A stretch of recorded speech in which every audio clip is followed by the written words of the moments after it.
हळव्या या रेशीम गाठी, जरी साथ सप्त जन्मांची, निशब्द तरी पण प्रीती. अंतरी या ओढा आहे तरी का हुरहुरते स्पंदन, मनोमनी तूच तूही अनमोहर रे हे जीवन. हे कसे अनोखे बंधन, हे कसे अनोखे बंधन, ही तात वादळे किती खरी. बेभान संचार त्यांचा तिरी, होते अशी परी ती वेळ का खुळी. नियतीत गुंतते का प्रीत कोवळी. अंतरी या ओढा आहे तरी का हुरहुरते स्पंदन, मनोमनी तूच तूही अनमोहर रे हे जीवन. हे कसे अनोखे बंधन, हे कसे अनोखे बंधन. तिच्या पहिल्या बाळणपणाला मी US ला गेले होते ना, परत येताना ते चिमुकले हात तिने मला घट्ट पकडलं. ती पकड मी कठोरपणे सोडून इथे निघून आले. त्यांच्या हरेरावीला आपण तोंड देऊ शकू दुर्गे? हो, द्यायलाच हवं. तोंड नाही दिलं तर तुम्ही त्यांच्या पुढे हात जोडणार आहात का हात टेकणार आहात? हात टेकायचे म्हणजे त्यांच्या कटकारस्थानाला बळी पडल्यासारखं होईल. हो ना, मग त्यांच्या कटकारस्थानाचा बिमोड कसा करता येईल त्यासाठी मार्ग शोधा. तू वागतोस का मित्रासारखा? शत्रूसारखा तर वागतोस. काय वागलो शत्रूसारखं मी? हाच बोर्ड शोधतोयस ना? नाही नाही नाही. तुझं अक्षर ओळखते मी.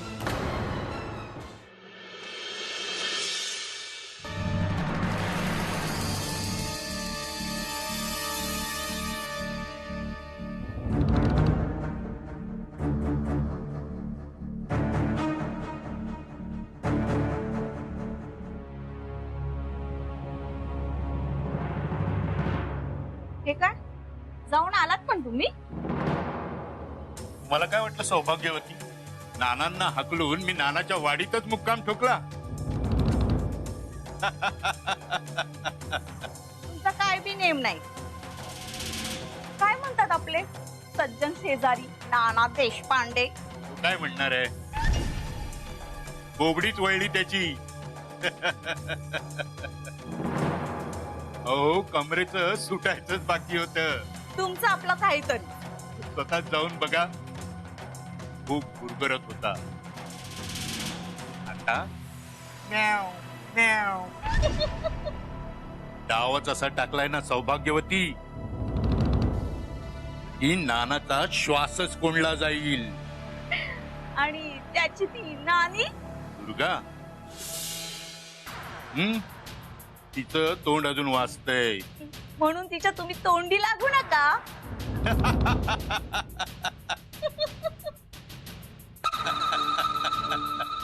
बरं, आता पुढची चाल कधी आणि केव्हा खेळणार आहे?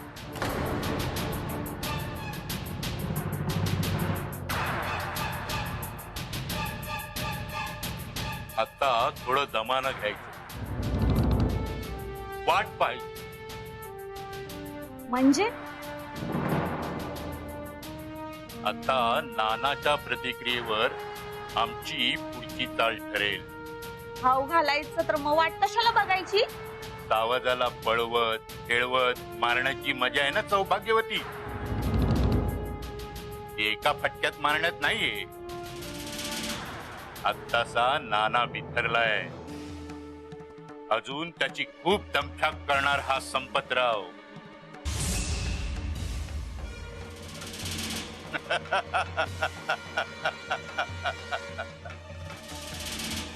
पार हाल हाल करणार आहे.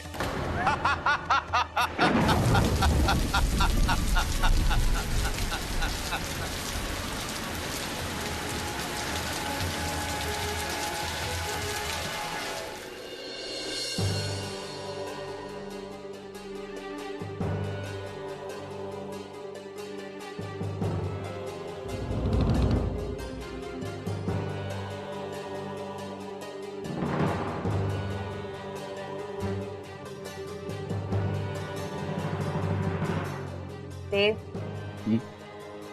काय झालं? नाही काही नाही. I know something is wrong. That's your guesses.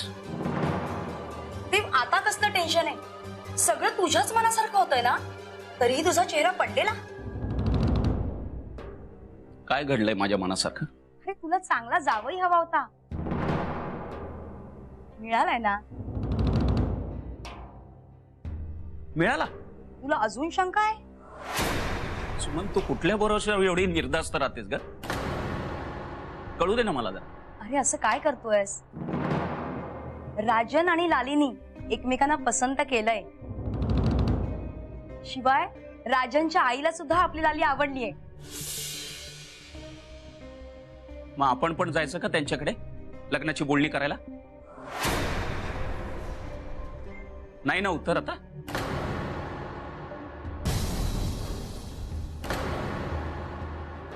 याच कारणामुळे माझं कामात लक्ष लागत नाही. सुमन, तुम्हा दोघींप्रमाणे मला स्वप्नरंजन करायला नाही आवडत ग. नाही, मला जमणारही नाही. सुमन, हे बघ, लालीच्या बाबतीत मी पुढाकार घेतो असं म्हणाला तर तुझं आपलं एक पालुपद सुरूच असतं. लालीच्या कलेने घेऊ दे, लालीच्या कलेने घेऊया. हा? अरे मग यात काही चुकीचं आहे का? सुमन, जरा विचार कर. आजपर्यंत आपण लालीच्या कलेनेच घेत आलोय. आपल्या हातात काही कॉन्क्रीट लागलंय का? देव देव तू ओव्हर रिॲक्ट होतोयस. माय डिअर वाईफ, अजून कशाचा कशाला पत्ता नाहीये. सबनीसांकडून काही बोलली नाही, आपल्याकडून काही हालचाली नाही. आपण सबनीसांच्या सध्या घरी सुद्धा गेलेलो नाही. मग कुठल्या जीवावर तू, कुठल्या भरोश्यावर उड्या मारतेस तू की आपल्याला जावई मिळाला मिळाला म्हणून?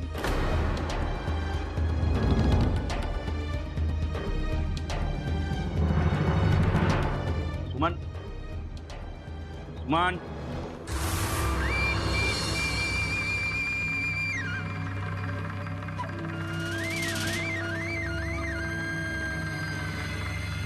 काय झालं? अजून कुठे काय झालंय? होणार तर पुढे आहे. नानाची अशी गोची करणार आहे की त्याला वाटलं पाहिजे 10 दिशांनी आपले दरवाजे त्याच्यासाठी बंद केले. आणि मग आणि मग हा त्याचा तारणहार समोर उभा राहणार आणि त्याच्यासाठी आपले दरवाजे सताड उघडणार. आणि मग नाना गुडघ्यावर रांगत आपल्या दारी येणार. हुशार आहात. मग बायको कोणाची? नाही हो, गावातल्या 4-5 बायका विचारपूस करायला आल्या होत्या घरी. काय विचारत होत्या? नानांची वाडी खरंच विकत घेतली का? हो तर नाकानं कांदे सोलण्यात पटायच असता तुम्ही बायका. पण चांगलंय, चर्चा अशीच रंगली पाहिजे. पाचामुखी परमेश्वर. आपल्यासाठी निदान 50 तोंड तरी वाजली पाहिजेत. जेवढ्या चर्चा जास्त तेवढा नानाला कळा जास्त, आणि जेवढ्या नानाला कळा जास्त तेवढ्या. पुरे झालं तुमचं कौतुक. जेव्हा वाडी घ्याल तेव्हा कळेल. आणि हो, आता कचरा घेऊन येते, तेवढं माझ्या डोक्यात माळा. सौभाग्यवती, आता माझा विचार करताय की त्या नानाचा विचार करत बसलाय? हा? तुम्ही जळालात होय? कचरा घेऊन येते.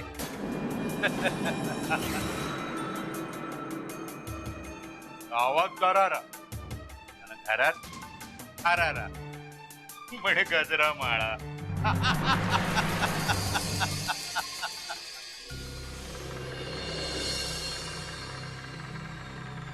सुमन, सुमन, हे बघ, एखाद्या घरात लग्न ठरलं तर दोन्ही घरात किती उत्साह असतो, धावपळ असते, फोनाफोनी होत असते, साखरपुडा, लग्न याच्या तारखा ठरवण्याच्या चर्चा घडत असतात. तसं काही होतंय का आपल्या घरात? हे बघ सुमन, एक क्षण आपण मान्य करूया की लालीचं लग्न ठरलं. खुश? मग आता मला सांग, ही आनंदाची बातमी तू आजपर्यंत तुझ्या एका तरी मित्रमैत्रिणीला सांगितलीस का? म्हणून म्हणतोय की अशा बाबतीत तर्कवितर्क करायचे नसतात. सगळं कसं रितसर व्हायला हवं. पण इथे माझं कोणी ऐकतंय? तू ओव्हर रिॲक्ट होतोयस. वा, म्हणजे एवढं सगळं समजावलं तरी तुला माझ्याच डोळ्यात दोष दिसतोय. हा, तू एक गोष्ट विसरतोयस. लालीच्या होणाऱ्या सासूने तिला एक्सपेन्सिव्ह गिफ्ट दिलंय. सुमन, त्या गिफ्टला भुललीस तू? सुमन, हे असं लालीला गिफ्ट मिळालं म्हणजे तो सबनीस आपला जावई झाला, राजन आपला जावई झाला हे अधोरेखित होत नाही. Do you get me? मनातून तुझा भ्रम काढून टाक. ललनासारखी अंधळी होऊ नकोस. सुमन, हवेत इमले बांधू नकोस. ते इमले कोसळले ना तर अवशेष सुद्धा हाती सापडणार नाहीत. सुमन, मुलं चुका करतात तेव्हा आई वडिलांनी त्यांना समजून घ्यायचं असतं, त्यांच्या चुका सुधारायच्या असतात. पण आई वडीलच जर चुका करायला लागले तर मुलांचं भविष्याचं मातेरच झालं समजा. स्टॉप इट देव. तू मला डिस्टर्ब केलंयस. सुमन, केवळ आपल्या ललनाच्या भल्यासाठी. एक लक्षात घे, ललनाचं स्वप्नभंग झाला ना तर त्याचा त्रास आपल्यालाही होणार आहे. असं काही नाही होणार. असं होऊ नये ही माझी इच्छा आहे ग. देव, विश्वास ठेव. राजन लालीला लवकरच लग्नासाठी मागणी घालणार आहे.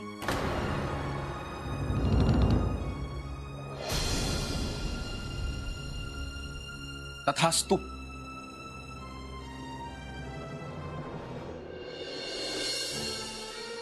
काय संपत काका येऊन गेले? मग मला लगेच का नाही बोलवलं आई? अगं कसं बोलावणार? कुणाला सांगावं म्हटलं तर घराच्या आसपास कोणीच नव्हतं. काही म्हणा नाना, संपत काकांचा धाडस जबरदस्त. करून चवरून नामनिराळं व्हायचं, वर सदिच्छा भेटही द्यायची. पण तू कशाला चिडतेस? तुम्ही त्यांना खडसावलं का नाही? काय खर्च होणार? फक्त निगर गट्ट आणि कोडगा माणूस येतो. श्रीराम श्री एक से अनोखे बंधन, एक से अनोखे बंधन. तुम्ही त्यांना खडसावलं का नाही? काय खर्च होणार? फक्त निगर गट्ट आणि कोडगा माणूस येतो. श्रीराम श्री पत्राव नावाचं वाकडं शेपू कुठल्याही नळकांड्यात घातलं ना तरी सरळ व्हायचं नाही. अगं, ते पाहुणचाराच्या गोष्टी करत होते आणि मानपान करणाऱ्याचाच अपमान करत होते. ते हात जोडत होते आणि हात उचलून मारायची धमकी देत होते. हा सगळा आपली कोंडी करण्याचा प्रयत्न आहे त्यांचा. पण आई, संपत काकांचा मानपान केलात का तुम्ही? अशा नरमाईमुळे त्यांचा धीर चेपत चाललाय आणि मग ते आपल्याला मनस्ताप व्हावं अशी पावलं उचलतात. श्रीराम श्रीराम. त्यांना तुम्ही घरात घेतलंच का, मला तेच कळत नाही. अगं, ते कधी विचारून घरात येतात का? हक्काचं घर असल्यासारखे सरळ घरातच घुसतात. चालते हो असं म्हणायचं ना त्यांना. अगं, एकदम अशी टोकाची भूमिका कशी काय घेऊ शकतो आपण? त्यांनी जी भूमिका घेतलीये त्याचा काय नाना? आपली वाडी घशात घालतील ते आणि आपण काही करू शकणार नाही. हो बोलती. सारं काही शुभ व्हावं हीच इच्छा आहे माझी आई. पण संपत काका नावाचा अशुभ सावट आपल्या घरावर पडलंय, त्याचं काय? नाना, त्यांनी आपल्या वाडीसमोर बोर्ड का लावला ह्याचा जाब विचारला का तुम्ही? अगं त्याबद्दलच सहानुभूती दाखवायला आले होते ते इकडे. सहानुभूती नाही नाना, आपण किती दबलो गेलो आहोत, किती घाबरलो आहोत ह्याचा अंदाज घ्यायला आलेले ते. काय घुरतंय. ते झालं ते चुकून झालं असं म्हणत.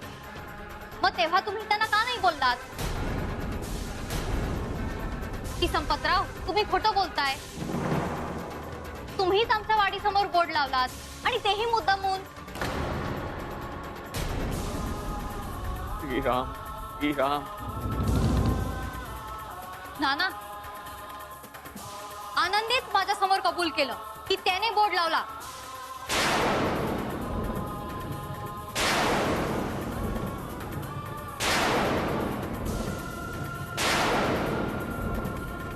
संपतरावांनी कितीही कारस्थानं केली ना तरी आपण आपली वाडी त्यांना कधीही विकणार नाही. आई, संपत काकांना काय, वाडी कोणालाही विकायची नाही.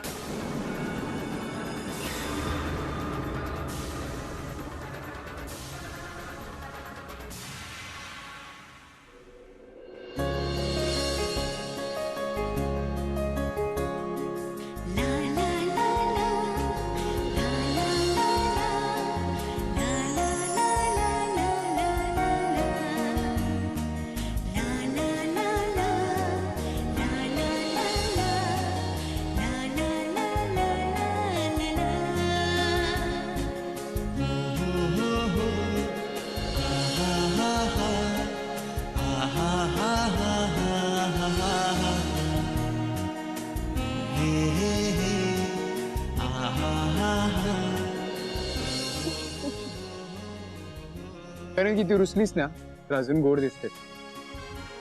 कोणी म्हटलंय ना, beautiful the name is Lanna Lanna Lanna Lanna Lanna. माझ्याशी लग्न करशील? I love you so much Rajan. I love you Raj. I love you so much. I love you.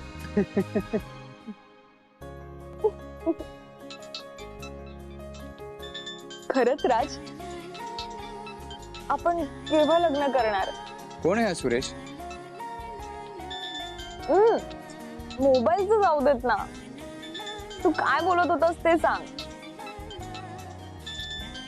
आपण लग्न करायचं ना? कोण आहे हा सुरेश? कोण आहे हा सुरेश? कोण आहे हा सुरेश? कोण आहे हा सुरेश? कोण आहे हा सुरेश? कोण आहे?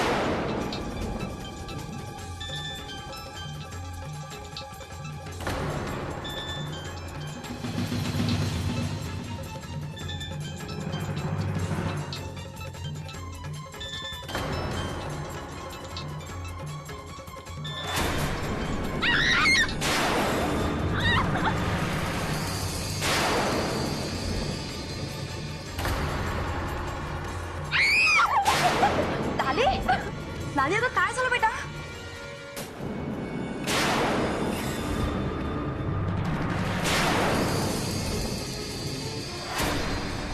लाली, लाली हा काय मॅडनेस आहे सगळा? हा? मी मॅडच होणार आहे डॅड, मॅडच होणार आहे. एक से अनोखे बंधन, एक से अनोखे बंधन. लाली, लाली हा काय मॅडनेस आहे सगळा? हा? मी मॅडच होणार आहे डॅड, मॅडच होणार आहे. Shut up. लाली, लाली बेटा काय झालंय? काय एवढी चिडलीस? हा सुरेश मला कुठल्याही गोष्टीचा आनंद घेऊ देत नाहीये मॉम. सुरेश? सारखा सारखा मला फोन करून पिडतोय नुसता. मी त्याला कित्येकदा फोन केले, मला फोन करत जाऊ नकोस, पण नाही, त्याचे कॉल थांबतच नाहीये. मी फेडअप झाले मॉम, फेडअप झाले. बेबी इझी बेबी, तू काय इतकी अपसेट होते सांग बरं? हा ओके ओके तू एक काम कर, त्याचे कॉल्स येत आहेत ना, येऊ देत, तू कट कर ना मग. इतर वेळेस ठीक आहे मॉम, पण मी राजन सोबत असताना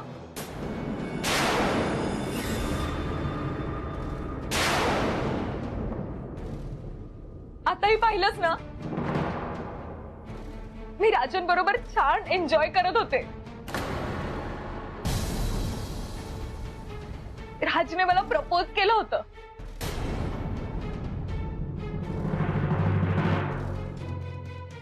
मी राजनच्या मिठीत होते आणि या स्टुपिडने सगळा मूड स्पॉइल केला माझा. लन्ना, लन्ना तू तुझ्या बेडरूम मध्ये आहेस.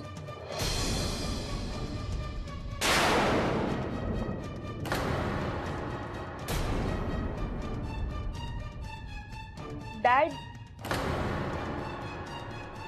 मला असं म्हणायचं होतं की मला खूप छान स्वप्न पडलं.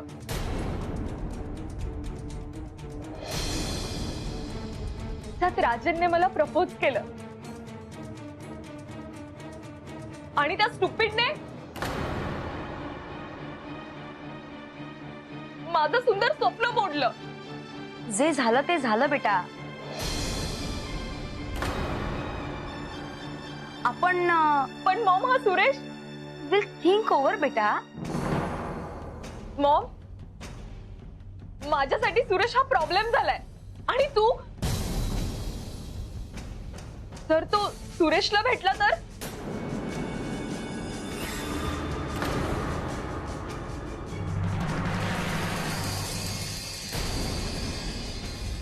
I am finish mom, I am finish. कशाला चिंता करतेस बेटा? Every problem has a solution.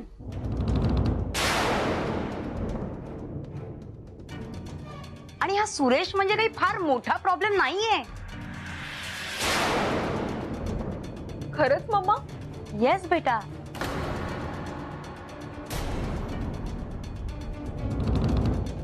आणि एक सोल्युशन तर तुझ्या अगदी हातात आहे.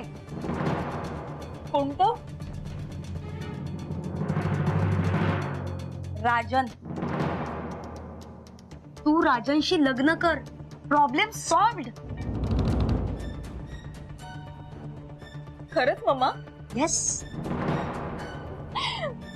माय darling mom, love you so much. Good morning. हे जे काही चक्र आहे ना, आमच्या इकडे गुड नाईटची वेळ झाली आणि तुमच्याकडे गुड मॉर्निंग झाली. आई, तुझ्या मनातला अंधार दूर झालेला दिसतोय. आय एम रिअली सॉरी जयंती. मी आई, जाऊ दे ना तो विषय. आता वातावरण छान झालंय ना, नको त्या कालच्या गोष्टी. पण इथला दिवस संपायचा अजून जयंती. फार वाईट रिॲक्ट झाले ना ग मी.